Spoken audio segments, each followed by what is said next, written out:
ya sebagai pengetahuan bagi kita sebagai pemustaka atau pengelola informasi bahwa ada banyak basis data peluang ketidakamanan di sekitar sistem yang kita kelola gitu ya. Nah, brute force itu salah satu metode dalam menjebol keamanan yang menggunakan password. Brute force ini salah satu bagian dari password guessing. Bedanya, waktu yang dipakai dalam brute force lebih singkat dari password guessing karena menggunakan tools cracker untuk mendapatkan password. Kalau kita melakukan instalasi software yang tidak legal gitu ya, yang ilegal, itu ada dikasih dengan cracknya ya. Nah itu cracknya dijalankan, nanti mendapatkan password dan kita bisa melakukan instalasi sistem gitu, softwarenya gitu. Dan yang terakhir ada yang tadi saya sampaikan di awal terkait website fakultas gitu ya, yang tiba-tiba lumpuh, tidak bisa diakses karena ada serangan DOS, denial of service. Jadi ada seolah-olah pengunjung yang mengakses dan pengunjungnya banyak banget, bahkan sampai mengirim data yang sangat besar ke komputer atau jaringan, sehingga menghabiskan sumber daya komputer yang ditujunya gitu. Karena pada saat ada pengunjung kemudian mengakses komputer kita servernya itu melakukan processing, si prosesornya itu melakukan proses request dari pengunjung tadi, apakah dia ingin melihat data kita, ingin berselancar di halaman kita lah ya. Nah itu karena ada DOS tadi, denial of service itu, dia karena secara masif seolah-olah hadir mengakses komputer kita, maka menghabiskan sumber daya komputer yang ada di kita, dan akhirnya jebol si website kitanya, tidak bisa lagi diakses, bahkan ada beberapa data yang hilang, tidak terhapus gitu karena memori dan prosesornya jebol seperti itu.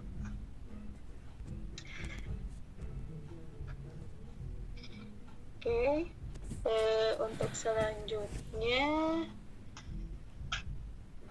ya, ini masih yang kalian pasti tahu ya, pernah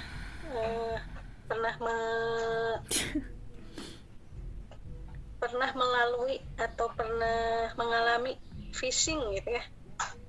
Jadi memanipulasi untuk mencuri kredensialnya ya, nama, password. Biasanya yang pernah itu kalau di grup ada yang ngirim undangan gitu ya, file PDF, seolah-olah file PDF, pas diklik itu ternyata isinya program yang bisa masuk menyusup ke sistem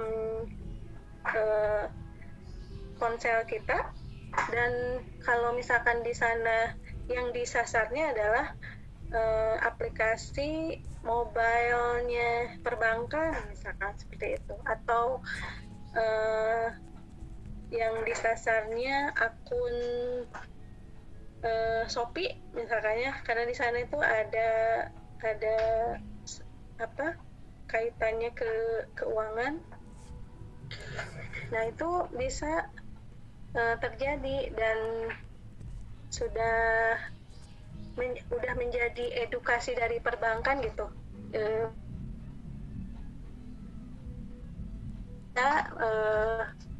mencuri data kita, bahkan sampai merugikan sisi materi yang ada di, kalau kita punya mobile di sana ada saldo, itu bisa beralih data saldonya ke yang menyusup, seperti itu. Jadi udah pada paham ya, yang phishing itu bisa jadi berupa undangan, kemudian berupa daftar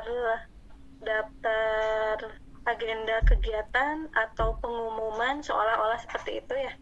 Padahal pada saat diklik dia langsung menyusup si program phishing-nya tadi dan mencuri nama, password, kartu kredit, dan itu bisa sangat mudah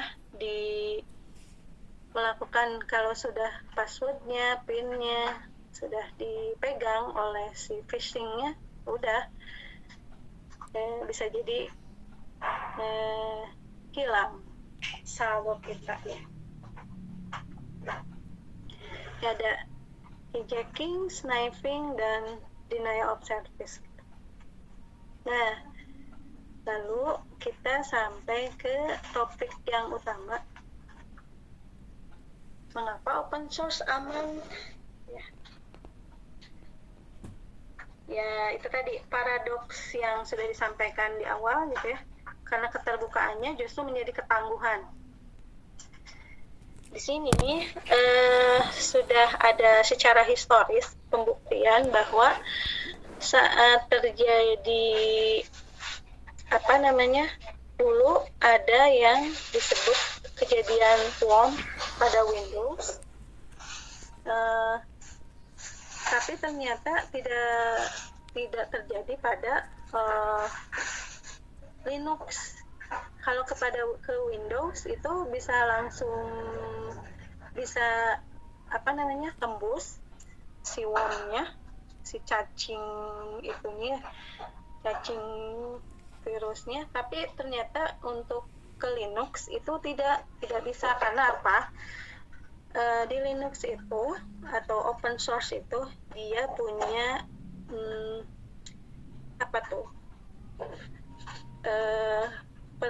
perbedaan hak akses secara radikal. Jadi di Linux itu ada user vs root. User itu dia haknya terbatas, tapi kalau root itu meliputi semua tataran yang ada di dalam sistem. Tapi kalau si user dia terbatas hanya sebagai user. Tapi kalau di Windows kadang kita menggunakannya usernya bukan sebagai user biasa, langsung sebagai admin gitu. Karena di admin itu dia punya hak prerogatif yang lebih tinggi dibanding user, maka ketika ada worm itu ya udah bisa langsung tembus karena dia aksesnya sebagai admin. Dan ini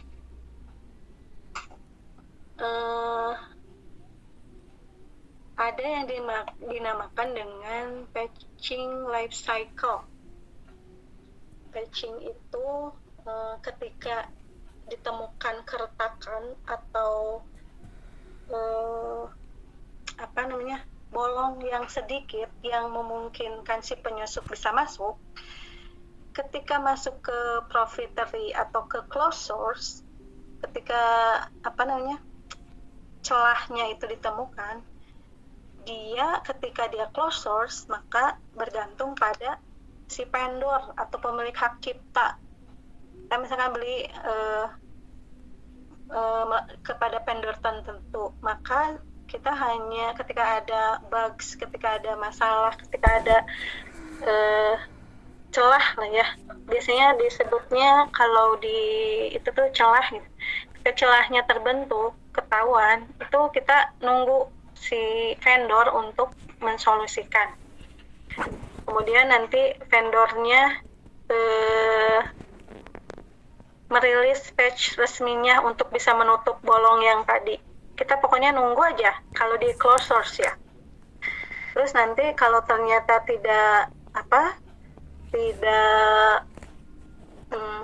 belum juga ada patch resminya, berarti si bolong itu tetap dibiarkan terbuka dan peluang untuk bisa dimasuki penyusup itu ya terbuka lebar karena kita harus nunggu vendor. Tapi ketika di open source, terjadinya pada open source, ketika ada kerentanan ditemukan, maka si kode sumber itu dapat diakses oleh komunitas gitu ya. Udah langsung di-share nih ada bugs. Nanti si komunitas bergerak, di sini disebutkan ribuan auditor independen bisa mengusulkan perbaikan, bahkan bisa berbagai jenis patch itu nanti langsung tercipta oleh ribuan auditor independen, pengembang di open source ya, maka nanti tersolusikan lebih cepat. Nah, ini kalau di open source karena kodenya ya terbuka, jadi semua orang bisa berkontribusi untuk menciptakan solusi atau menambal si kerentanan yang tercipta tadi. Nah, kalau di closed source ya kita tunggu aja ke vendor gitu ya, dan kita nggak tahu sampai kapan sampai si vendornya merilis patch resminya ya, seperti itu. Nah, sebetulnya ada contoh kasus juga yang penting, bacalah contoh kasus yang ketika ada disusupi si keretakan itu terjadi terus disusupi, itu contoh di perbankan ya. Di perbankan ada kasus mobile perbankannya gitu ya, mobile bankingnya itu udah nggak bisa diakses, keblok. Nah, kebayangkan yang punya yang menjadikan mobile sebagai alat transaksi misalkan ya, yang menjadikan mobile sebagai proses-proses yang ya, jadi mau bayar, mau apapun bertransaksinya menggunakan mobile. Kemudian mobilenya ternyata diretas misalkan karena ada bolong tadi gitu.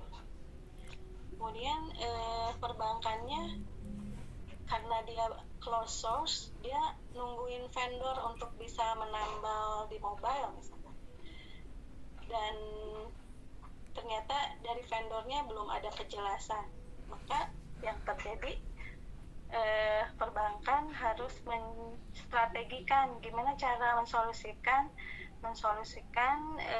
nasabah untuk transaksi mobilenya gitu kan, karena bergantung kepada vendor. Tapi kalau open source itu udah langsung lempar ke komunitas, nanti tercipta solusinya seperti itu. Dan di open source ini sudah lewat dari berapa tahun ya, 20 tahun, masih eksis dan tetap menjadi pilihan untuk bisa digunakan gitu di bahkan berbagai sistem bisa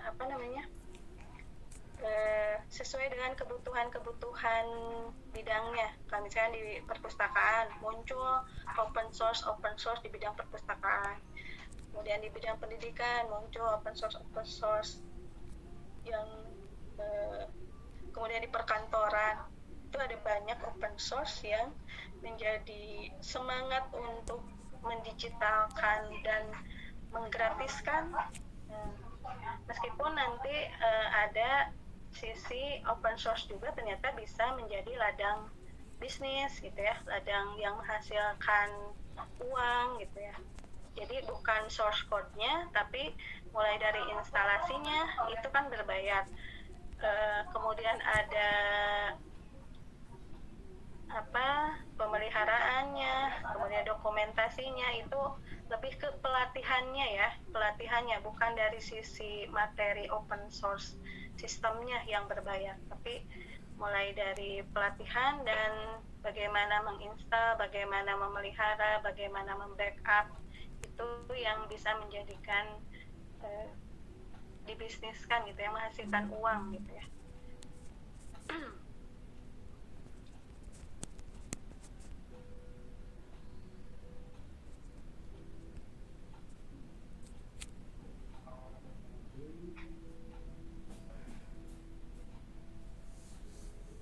Oke, sekarang ke fakta-fakta di open source yang kaitannya ke mitos keamanan gitu ya. Di sini mitos open source otomatis lebih tidak aman karena dari sistem tertutup. Tentu saja tidak. Pada kenyataannya seperti tadi saya sebutkan, tidak ada ketika dia open source dia ternyata lebih aman, ketika dia closed source ternyata lebih aman. Tidak ada statistik yang absolut atau tidak ada fakta yang data yang memastikan bahwa ini lebih aman, ini lebih tidak aman gitu. Keamanan sepenuhnya bergantung pada yaitu tadi yang 3 itu ya, ada penggunanya, personal security-nya, ada prosedur security atau organizational security, dan yang terakhir ada product security atau sistemnya gitu ya. Jadi bergantung bagaimana nanti sistemnya itu dibangun, kemudian dirawat dan di backup gitu ya.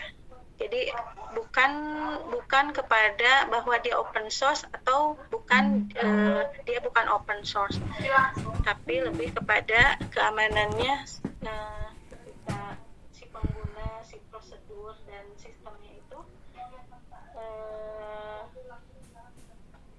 sesuai dengan standar yang harus dilalui gitu. Seperti itu. Kemudian banyak mata yang melihat kode pasti aman. Enggak juga gitu ya. Karena pada kenyataannya kompetensi untuk mengaudit itu tidak dimiliki oleh semua orang yang melihat gitu. Jadi semakin banyak orang yang melihat belum tentu menjadi lebih aman gitu. Tergantung pada apakah dia punya kompetensi dari sisi programmer, dari sisi programming, dari sisi audit keamanan gitu ya, seperti itu. Jadi ini masih berupa sesuatu yang masih bisa dipatahkan gitu ya, yang tidak saklek. Terus ada mitos hacker jahat bisa melihat kode maka sistemnya jadi rapuh. Enggak juga, karena pada kenyataannya keamanan kriptografis itu tidak bergantung kepada kerahasiaan algoritma. Jadi karena dia terbuka maka menjadi lebih tidak aman gitu, menjadi rapuh. Enggak juga, karena ternyata di dalam sebuah komunitas open source itu kemampuan pengembang, kemampuan tester, kemampuan releaser itu menjadi kunci untuk bisa menjadikan keamanan itu di dalam open source menjadi terjamin gitu ya. Jadi mau hacker sebanyak apapun bisa jadi kemampuan si pengembang jauh lebih baik, algoritma jauh lebih mudah gitu ya. Dan ngantuk ya. bentar. Orang gak tidur lagi online.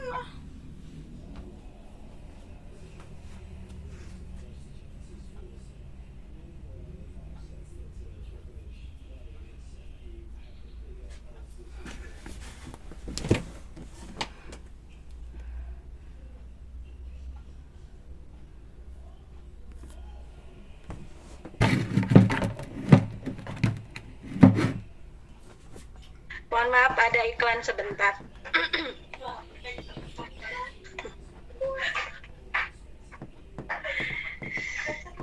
Oke, lanjut.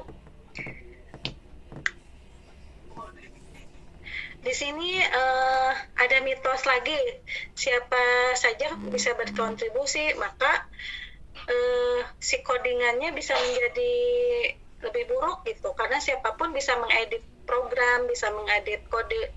Oh, tidak juga gitu, karena pada kenyataannya proyek open source itu merupakan atau menerapkan itu ya, seleksi secara terpusat dan ada mekanisme ditinjau oleh peer review ya yang sangat ketat sebelum kode dirilis. Jadi meskipun siapapun bisa berkontribusi, tapi tetap ada mekanisme peer review, kemudian ada seleksi gitu ya dari orang-orang yang sudah sangat berotoritas di sana. Kemudian ada mitos berlabel open source berarti 100% bebas digunakan organisasi apapun. Ini juga tidak sepenuhnya benar, karena setelah kita belajar lisensi gitu ya, kita mengenal ada lisensi yang terbatas gitu, tidak sepenuhnya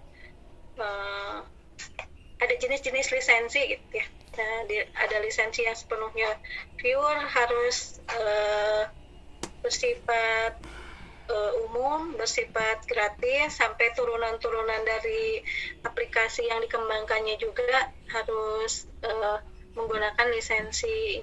Tapi ada juga lisensi yang terbatas gitu, yang permisif.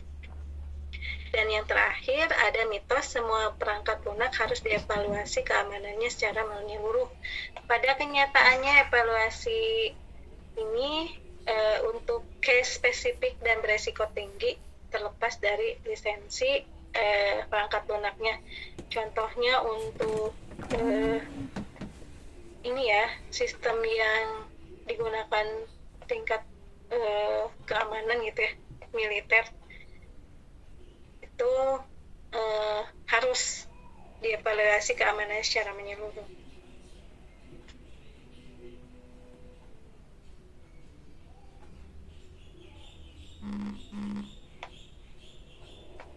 Nah, di sini di salah satu ada yang disebut dengan kegagalan sistem di open source. Di sini ada fase desain, fase implementasi, dan fase operasional. Kalau kita lihat dulu di life cycle development itu SDLC ya, Software Development Life Cycle, SDLC itu ada tahapan-tahapan yang ditempuh dari mulai desain sampai masuk ke end user, sampai digunakan, dari desain, implementasi, dan operasional gitu ya. Nah, ini terjadi di beberapa fase ini ada kerentanan yang mungkin terjadi dan menjadi peluang untuk terjadinya ketidakamanan.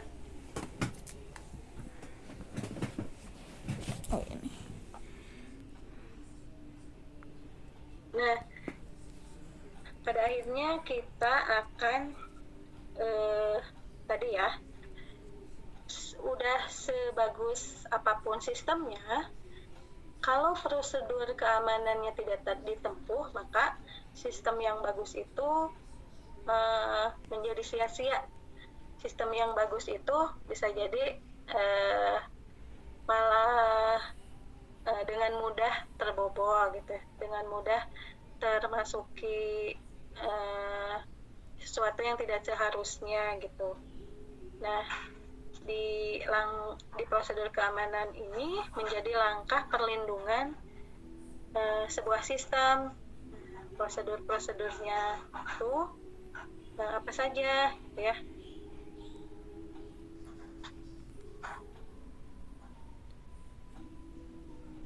Oke.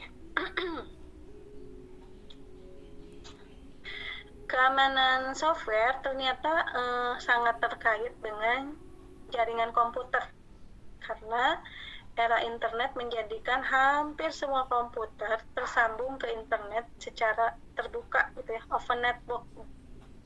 Software sebagai sebuah aplikasi jaringan harus diamankan mulai dari saat perencanaan atau pada saat mendesain software, kemudian harus diamankan juga pada saat pembuatan program, mulai dari aplikasi, database, mulai saat menginstal sistem operasi, gitu ya. Kemudian harus punya keahlian yang harus dimiliki untuk menjaga keamanan, atau dalam hal ini ada yang disebut berprofesi sebagai network administrator gitu ya. Jadi adminnya jaringan gitu ya. Dan pengguna yang diberi hak akses juga harus mengikuti prosedur untuk menjaga keamanan.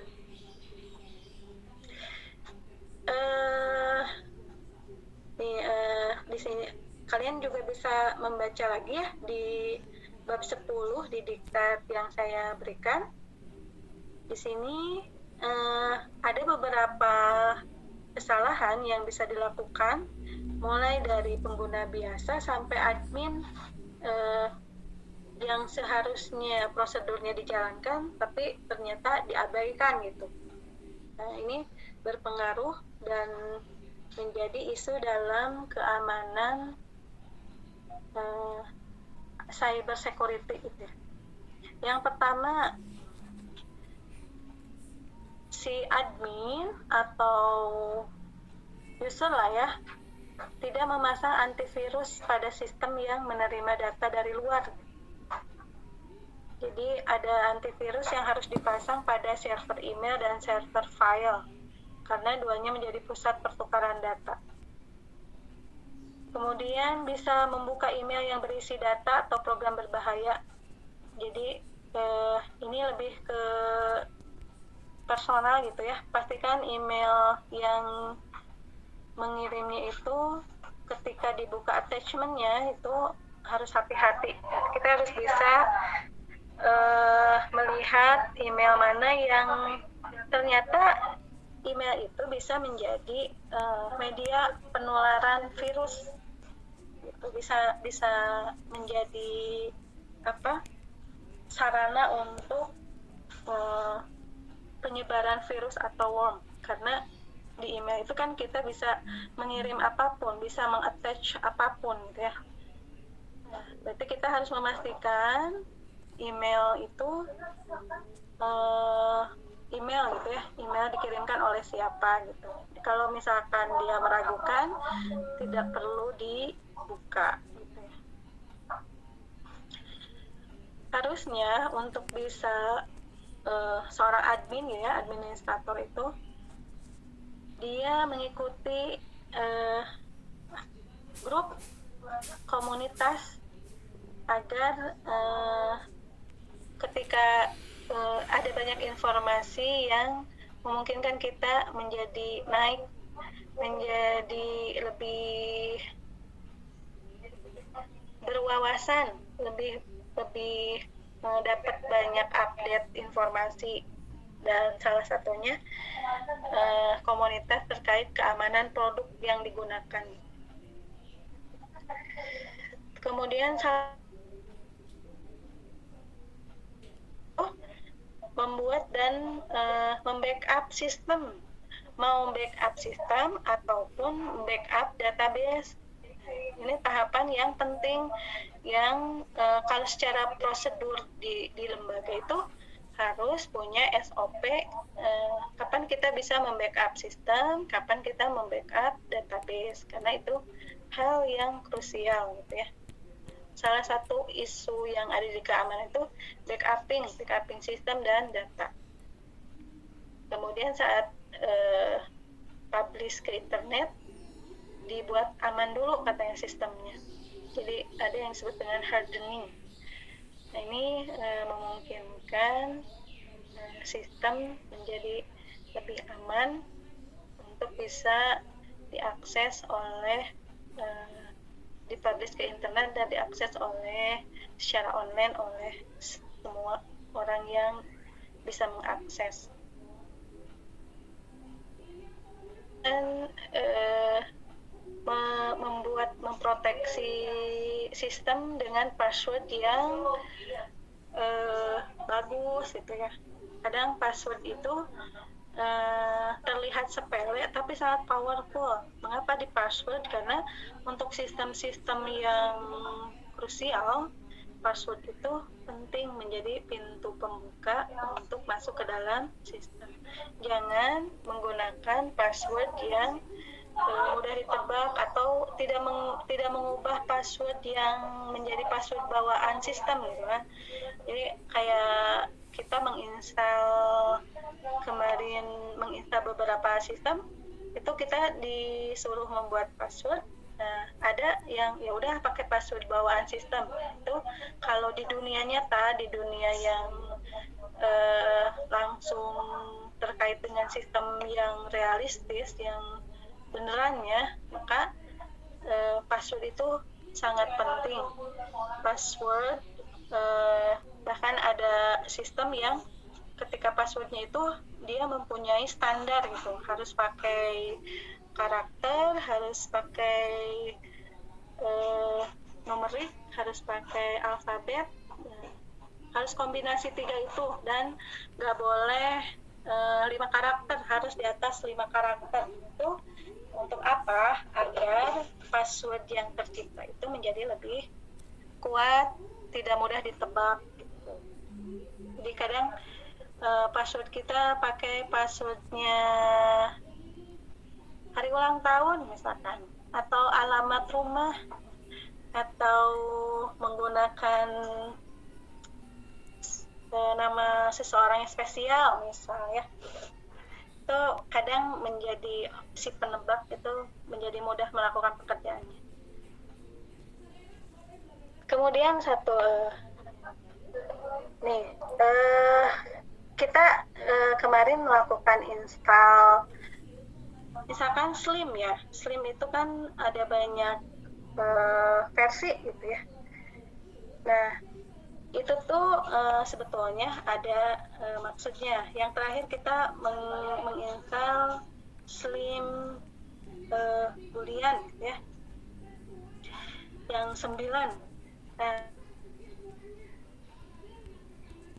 Di program-program yang sebelumnya yang bukan yang terbaru, misalkan yang Acacia, Slim Acacia di versi 8. Kemudian sudah muncul nih sistem yang baru, sistem Boolean. Seorang admin sistem saat ada yang baru itu harus melakukan updating program atau sistemnya. Karena apa? Biasanya updating itu selain menambah fitur juga terkait keamanan. Jadi ada kondisi di mana di program yang lebih rendah versinya itu keamanannya lebih rentan dibanding dengan versi sistem yang terbaru. Makanya ketika ada rilis sistem yang terbaru, itu disarankan untuk mengupdate ke sistem yang terbaru karena bisa jadi untuk lebih mengamankan dari sisi keamanan. Jadi lubang keamanan yang ditemukan atau security hole-nya itu ditutup di sistem versi yang terbaru. Ada masih banyak lagi gitu ya prosedur-prosedur yang harus ditempuh oleh pengguna atau user, oleh admin dalam mengamankan prosedur keamanan di open source gitu ya. Jadi kalau sebagai admin itu dilarang memberikan password kepada secara sembarangan gitu ya. Itu salah satu contoh sisi keamanan dari sisi personal, dari sisi user gitu, dari sisi admin, dari sisi orang ya. Kemudian untuk sisi keamanan juga ada tahapan untuk membuat panduan, untuk membuat SOP dalam hal keamanan sistem. Kemudian ada melakukan updating virus dan pada program antivirus ya, seperti itu. Jadi di sini tahapan-tahapan yang harus dilakukan oleh tadi ya, yang personal security. Nih di sini ya disampaikan beberapa tahapan yang wajib diterapkan dan kesalahan fatal yang wajib dihindari gitu ya. Yang wajib diterapkan antivirus, firewall, kemudian ada inilah ya, sebagai pengetahuan nih, daemon terenkripsi gitu ya. Kemudian ada harus wajib melakukan siklus backup rutin dan uji coba sistem pemulihan data. Dan yang harus dihindari ini membiarkan password default. Jadi harusnya ketika itu harus diganti gitu ya, tidak menggunakan password bawaan. Dan selanjutnya ada juga ini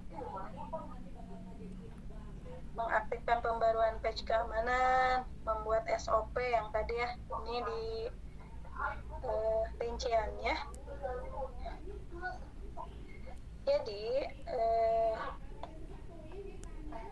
terakhir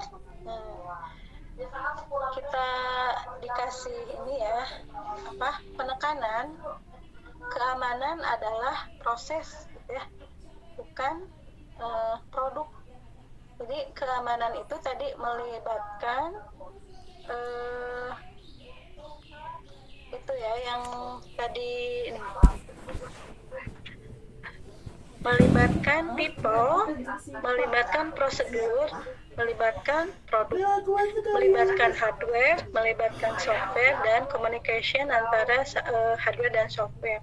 Maka jika itu ditempuh, informasi yang ada di tengah-tengah ini, menjadi aman gitu. Jadi keamanan software, keamanan open source tidak berfokus melulu pada software, tapi juga pada integritas penggunanya dan disiplin prosedurnya.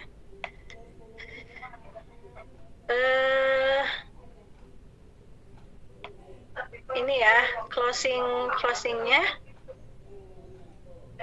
Keamanan adalah prosesnya, bukan hasil yang sangat dengan mudah dihasilkan atau diproduksi. Tapi ingat bahwa keamanan adalah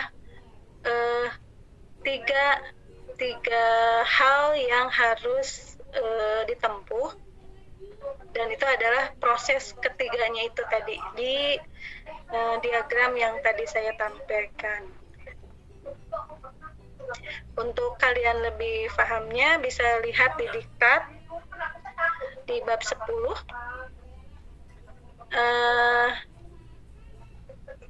Karena sekarang waktunya sudah mendekati sholat Jumat gitu ya, dan sudah sampai di materi terakhir, maka pertemuan kali ini untuk sisi materi sudah selesai. Dan untuk pertemuan selanjutnya hari Senin, kalian libur? Ya. Capek, Bu. Halo?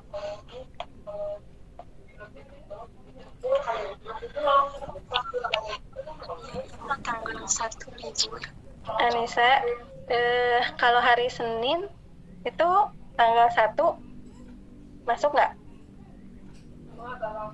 Libur Ibu, soalnya tanggal merah. Merah ya? Bu pakai hari apa? hari Senin. Iya, hari apa? Kenapa libur? Ini Ibu kebangkitan Pancasila kalau nggak salah. Ada yang lebih ini? Ada yang lebih... Saya izin stop sharing ya. Lebih tepat, hari Senin hari apa?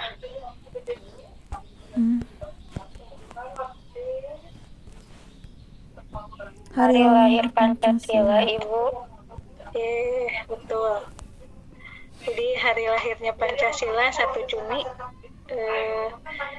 libur ya. Berarti diganti ya ke hari kayak kemarin gitu ya.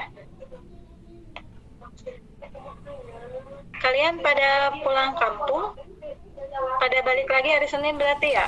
Gak bilang sih itu teh. Ntar. Makalah doang kan. Ini hari Selasa Ibu baru balik lagi ke Bandung. Hari Selasa.